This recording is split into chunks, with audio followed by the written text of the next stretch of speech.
जय हिंद साथियों, अभी सुप्रीम कोर्ट ने हाल ही में आरक्षण को लेकर एक निर्णय दिया है। ये निर्णय कर्नाटक हाई कोर्ट के फैसले के बाद जो अपील सुप्रीम कोर्ट में की गई थी उसको लेकर था। इसमें सुप्रीम कोर्ट ने कहा था कि यदि किसी ने एक बार आरक्षण का लाभ ले लिया है तो फिर वो सामान्य सीट पर चयन नहीं हो सकता। मतलब जैसे मान लेते हैं कि किसी परीक्षा में 2 स्टेज होते हैं, प्री और मेंस। अगर किसी ने प्री परीक्षा को आरक्षण के साथ क्वालिफाई किया है, जैसे प्री में अगर मान लेते हैं कि वो किसी रिजर्व कैटेगरी में शामिल था और प्री इसलिए क्वालिफाई कर पाया क्योंकि वो रिजर्व कैटेगरी में था, तो अगर किसी ने रिजर्व कैटेगरी के साथ प्री क्वालिफाई किया है तो जब वो मेंस में पहुंचेगा तो अब उसको उसी रिजर्व कैटेगरी के साथ ही रहना पड़ेगा।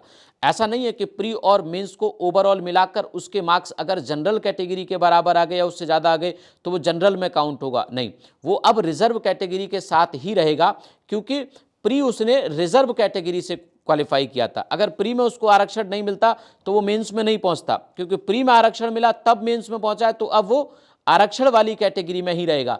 इट मीन सुप्रीम कोर्ट ने कहा है कि अगर एक बार आरक्षण ले लिया है तो फिर आप उसी कैटेगरी में रहोगे, जनरल में नहीं आ सकते। मतलब जनरल सीट पे फिर आप फाइट नहीं कर सकते। और आप सब जानते हैं कि सुप्रीम कोर्ट एक अभिलेखीय न्यायालय होता है, उसके फैसले पूरे देश पर लागू होते हैं और उसके फैसले उस तरह के सभी मामलों पर लागू होते हैं। तो इसका मतलब यह है कि भारत में जितनी परीक्षाएं होती हैं उन सब पर यह लागू होगा। तो आप ये बताइए कि सुप्रीम कोर्ट एक अभिलेखीय न्यायालय होता है किस अनुच्छेद से?